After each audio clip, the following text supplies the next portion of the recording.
A paz do Senhor a todos os irmãos. Amém? Meus queridos, nós fomos incumbidos aí participarmos do grupo para estarmos estudando o livro de Mateus. E ficou o nosso cargo de nós estudarmos e aplicarmos aí o que nós adquirimos desses capítulos, do 25 ao 28. Então é o seguinte, para nós ganharmos tempo, sabemos que o livro de Mateus, no capítulo 25, ele fala sobre o sermão profético, a continuação do sermão profético, onde ali ele fala a respeito das 10 virgens. Então eu queria que os irmãos entendessem que nesse versículos de 1 a 13, aqui Jesus nos ressalta que todos os crentes devem examinar sua vida mediante a vinda do Senhor. Levaram azeite consigo em suas vasilhas. Ter vida com Deus está sempre pronto, preparado para encontrar com o Senhor no momento em que Ele vier buscar a sua igreja. Isso é o que a parábola das 10 virgens ela nos ensina, para que nós possamos termos azeite em nossas vasilhas e estarmos sempre prontos para encontrar com o Senhor. Amém? Versículo de número 14 ao 30, aqui Jesus ele nos fala a respeito da parábola dos talentos. Ou seja, tudo que temos em nosso tempo, nossos recursos financeiros, as nossas oportunidades, isso foi tudo nos favorecido, foi nos dado. E mediante a isso, Deus, ele vai chegar um período em que Jesus disse nessa parábola que nós vamos ser cobrados. E essa cobrança, ela vai existir no momento em que o Senhor vai dizer para nós em que nós granjeamos, ou seja, em que nós trabalhamos e que nós fizemos algo para Deus. Então Deus está dizendo para nós o seguinte, que Deus quer que nós usamos o nosso tempo, usamos os nossos recursos financeiros, que nós usamos essas coisas que Ele nos proporcionou a estarmos servindo ao Senhor aqui na terra, de forma em que nós vamos granjear talentos para a obra dele. Isso é que nós podemos entender nisso aqui. E outra coisa, Ele nos confiou a nós que possamos nunca enterrarmos o nosso talento, porque se um dia nós formos cobrados e o nosso talento que Deus nos deu, ele tiver enterrado, outroramente Deus vai nos condenar como servo infiel. Ou seja, quantas pessoas têm o seu talento na casa de Deus, têm o seu talento na sua vida, mas ele não pratica, ou seja, ele enterrou o seu talento. E esse talento enterrado, ele vai ser cobrado. E mediante a isso aí, Deus vai cobrar de você. E aí eu te pergunto, aonde está você aplicando o seu talento nos dias de hoje? Amém? No mesmo capítulo 25, no versículo 31 ao 46, nós vamos continuar o sermão profético, aonde ele está falando aqui para nós, sobre separar as ovelhas dos bodes. Isso, irmãos, é uma coisa que não vai ocorrer na sua primeira vinda, porque Jesus vai vir para buscar a igreja. Isso vai ocorrer depois da tribulação, após Jesus já ter vindo buscar a igreja. Ou seja, isso vai acontecer na sua segunda vinda, aonde Jesus vai separar as ovelhas para o lado direito e os bodes para o lado esquerdo. Esse texto nos diz sobre isso a respeito de que nós temos que termos como Cristo vai separar isso, Nesse período aí, Deus vai separar essas coisas aí.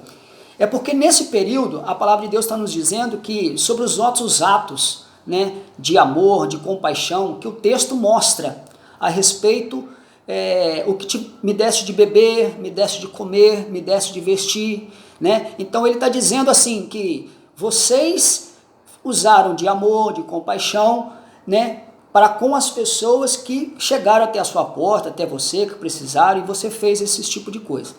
E isso mostra, o texto nos mostra isso, a nós estarmos atentos a isso, porque é um julgamento não para a igreja, mas é um julgamento para as pessoas que estão designadas após a tribulação. E isso é muito importante, que pessoas que vão estar aqui, eles vão ter que ter esses sentimentos, que na época não vai existir, né? Muitas pessoas não vão ter esse sentimento, né? Porque a tribulação vai levar as pessoas a situações em que elas jamais vão ter esses tipos de sentimentos nessa época. Mas Jesus, ao sua volta, né, na segunda vinda, ele vai ainda encontrar esse tipo de pessoas? Vai encontrar, porque a palavra de Deus diz que ele vai separar. Amém? Eu estou tentando correr aqui com o tempo, porque nós sabemos que o tempo é muito curto. No capítulo 26, verso 1 ao 5, aqui Jesus, após encerrar os seus discursos, ele agora fala sobre a Páscoa. E os sacerdotes articulam como vão prender e depois o matarem. Ou seja, aqui é o início do pré-sofrimento de Jesus, quando ele agora é estudado pelos sacerdotes, observado pelos sacerdotes, e eles articulam maneiras para poder o prender e até mesmo o levar à morte. No verso 6 ao 13, nós vemos aqui que Maria, ela teve uma de suas ações muito rica, porque ela fez umas ações em que muitos não temos feito em relação a Jesus. Sempre dissemos que o amamos, mas às vezes nós não fazemos. Isso é uma realidade que nós não temos que ser hipócritas, mas temos que entender isso, que ela oferece ao Senhor um vaso de alabastro, onde ela deposita ali nos pés do Senhor, ela derrama sobre o Senhor, né, um óleo muito precioso.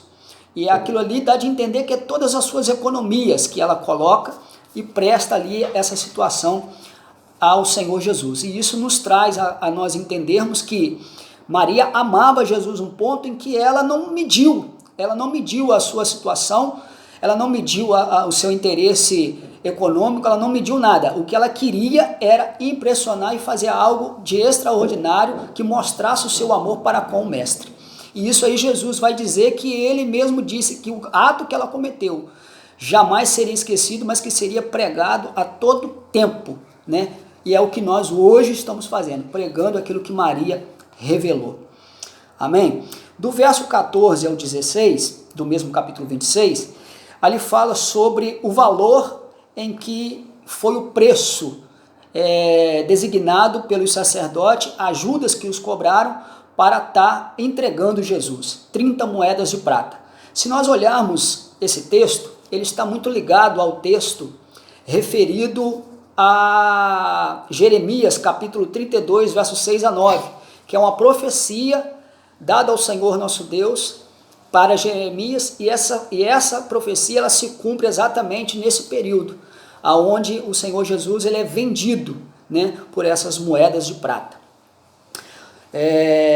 No verso 17 ao 30, aqui Jesus realiza um momento, creio eu, que seja a primeira Santa Ceia. Jesus mostra e ensina tudo sobre o assunto que representa o seu sacrifício na cruz do Calvário. Jesus aqui ele está reunindo os discípulos, criando um momento que era a Páscoa, faz ali o seu pronunciamento, diz o que ia acontecer com ele, e ali Jesus então representa o seu sacrifício na cruz, o pão sendo o seu corpo e o sangue representado pelo suco da uva. E isso ali foi um memorial que Jesus colocou e nós o seguimos esse memorial até os dias de hoje. Glória a Deus. Verso 31 ao 35, Jesus adverte aos seus discípulos que eles iam escandalizar. E aqui vemos que vivermos sem a presença, somos sujeitos a armadilhas do inimigo para pecarmos diante de Deus. Ou seja, os discípulos aqui, quando Jesus ele é entregue, os discípulos se ausentam, né? Eles fogem ali da presença de Jesus, por causa dele ser entregue e foi preso. Então os discípulos ali agora, Jesus os adverte, ele, olha, vocês vão pecar, vocês vão escandalizar e tal. E Pedro se anuncia dizendo, não Senhor, não faço isso jamais, mesmo que eu tenha que morrer contigo. E foi um dos tais que negou Jesus de uma forma que a Bíblia nos relata, né, de uma forma intensificamente. E já os outros a Bíblia não relata em nenhum momento da que forma eles escandalizaram em cima de Jesus. Mas o de Pedro foi um escândalo tão forte que aquilo ali também nos traz um aprendizado muito grande para nossas vidas. No versículo 31 a 35, no versículo 36, a 46, fala sobre a primeira fase. A primeira fase dos sofrimentos de Jesus, que foi os sofrimentos físicos. Jesus aqui nos ensina que em tempos difíceis, a nossa vida, o que precisamos fazer é orar, nos procurar estar perto de pessoas que tenham confiança nelas, para velarmos conosco. Aqui Jesus está nos ensinando que após a traição que Jesus houve com Judas, ele gera uma situação e coloca o Senhor Jesus a cargo dos sacerdotes e ele vai ser preso. Isso aqui nos revela, irmãos, que e muitas das vezes nós precisamos entender isso, né? E muitas das vezes nós vivemos essa situação em que nós, às vezes, achamos que não, né? Achamos até mesmo que não, mas temos pessoas dos nossos lados, vivendo juntamente conosco, que muitas das vezes a gente até pensa que ele é nosso amigo, mas na verdade ele está ali pronto a nos trair no momento adequado para nos entregar naquilo que for necessário. E isso nós temos que estarmos atentos dentro dessa situação aí. Sabemos que Jesus estava, mas como era cumprimento da palavra, o Senhor, ele já sabia de tudo. O versículo 39 ao 42 do capítulo 26, temos um exemplo de oração, respeitarmos sempre a vontade de Deus, mesmo que não seja a nossa vontade. Quando for orar, diz, seja feita a sua vontade. Aqui o Senhor está dizendo para nós, quando ele orou ao Senhor, dizendo que ele iria passar pelo processo que ele ia passar na cruz, e ele pede a Deus para que o livrasse daquele cálice, né, o livrasse daquela situação, mas que ele respeitou, mas Senhor, segundo a tua vontade, seja feita a tua vontade. Então sempre temos que lembrar-nos disso, que a vontade que prevalece não é a nossa, mas sim a vontade de Deus. Amém, meus queridos? Versos 47 ao 56 é um dos momentos em que Jesus foi traído, e aqui Jesus viveu um dos momentos mais tristes, pois foi traído e levado a ser preso. A partir dali ele estava sozinho, né? Ou seja, Jesus, quando ele vai ser entregue, ele vai ser preso, né? E ali ele vai ser condenado. E nós vemos isso nesses versículos, aonde ele nos demonstra isso, que ali em diante Jesus está sozinho, né? Ele sozinho sendo entregue aos seus julgamentos. No capítulo 57, no versículo 57 a 68, do mesmo capítulo, aqui nos fala sobre a segunda fase, aonde aqui vemos alguns momentos em que Jesus está diante dos seus líderes religiosos. Jesus se encontrava uma pessoa triste, conhecendo as Escrituras, mas não compreendiam, pois estavam cegos pelo poder e não tiveram humildade de reconhecer a Jesus como Messias, mesmo ele revelando e ensinando a eles no templo. Preferiram acreditar que ele blasfemava e não se revelava como Filho de Deus, né? E eles ali foram o quê? Cuspiram nele, insultaram a ele, né? Por ele ser representado ali como Jesus, como Rei dos Judeus, mas eles não entendiam o que estava acontecendo. E como eles eram as autoridades da época religiosa, eles acharam que eles poderiam tomar suas decisões e interpretaram Jesus dessa forma aí, não como Filho de Deus, mas sim como uma ameaça para eles naquela época. No versículo 69 ao 75 desse capítulo, aqui se cumpre aquilo que falamos nos versos 31 e 35 do mesmo capítulo, que na presença ele diz, se necessário eu morra contigo, não te negarei, fora da presença não sei o que dizer, não conheço tal homem, experiência que devemos refletir, pois falamos algo que, quando a prova vem, não mandemos naquilo que dissemos. O que nós entendemos aqui? Que Pedro, ele já tinha negado Jesus. Agora, Pedro já tinha sido avisado, na verdade, que ele tinha negado Jesus. Agora aqui Pedro, ele realiza o ato que Jesus tinha dito para ele que ele ia cometer, que é negar Jesus. E agora ele nega o Senhor Jesus, ele nega, dizendo que não conhecia tal homem, que não sabia de quem estava falando e aquela coisa toda.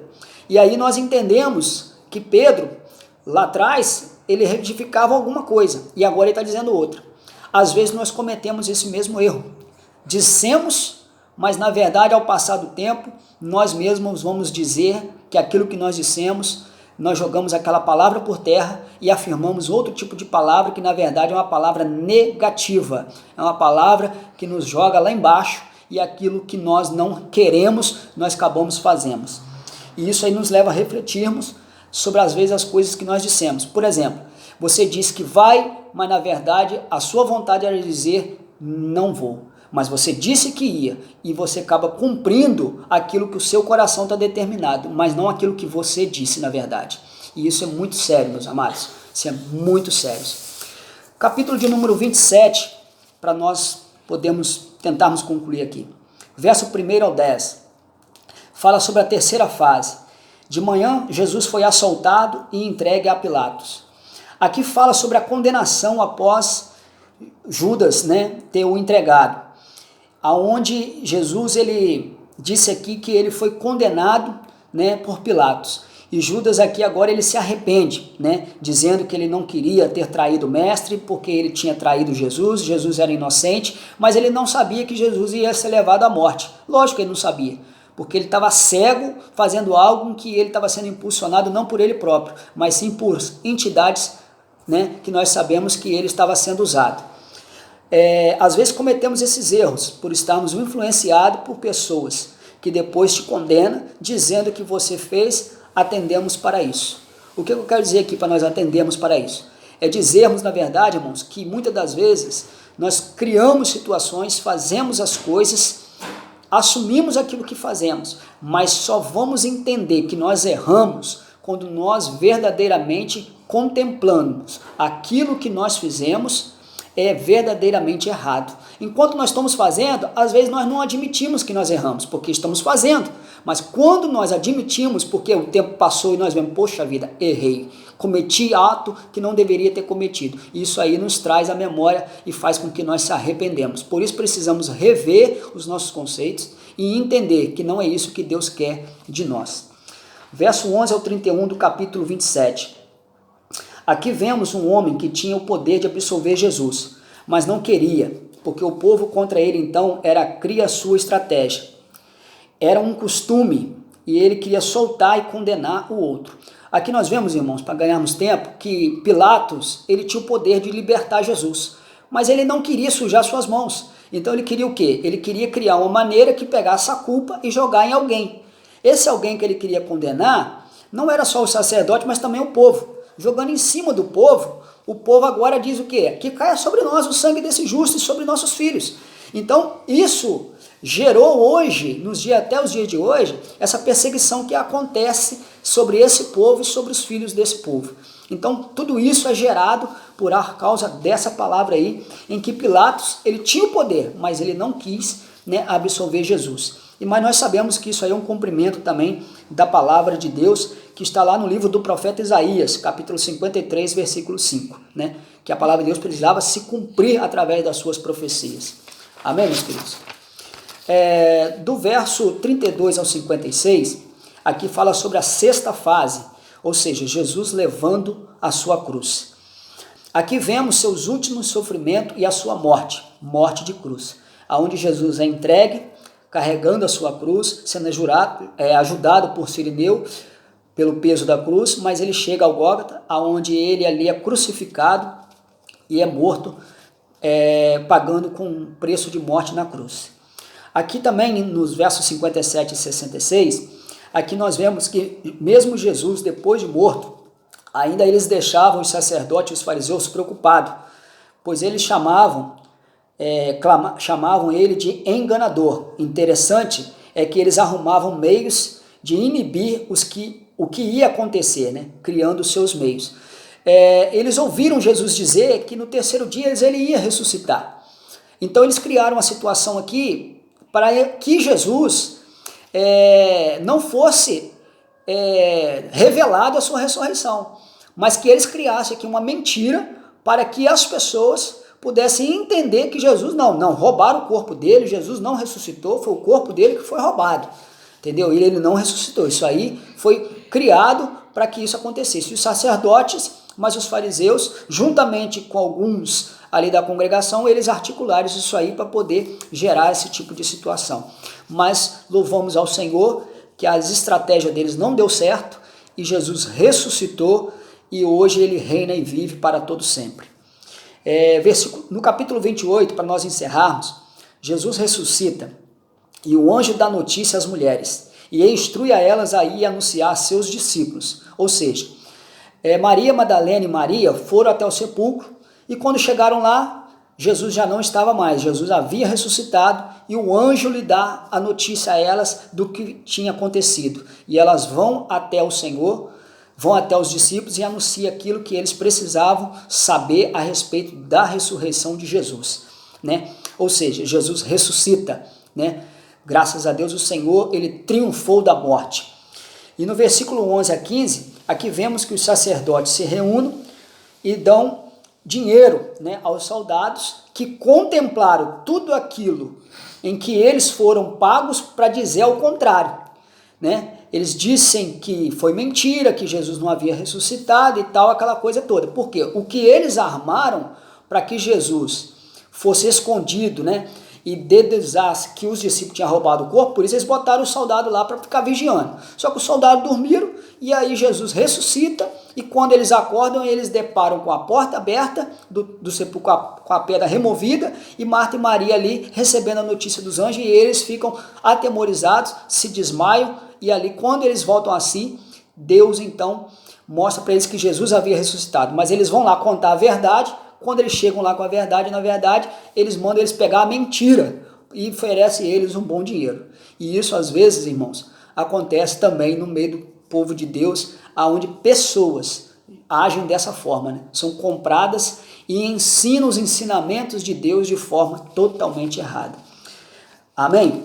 Para nós concluirmos, no versículo 16 ao 20, aqui Jesus já está ressuscitado, ele aparece aos seus discípulos e alguns duvidaram. Outros o adoraram e receberam as últimas instruções, que é o ID de Jesus. Que Deus abençoe a todos.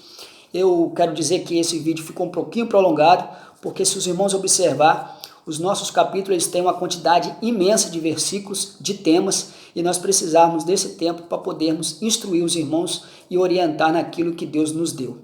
Que Deus abençoe a todos.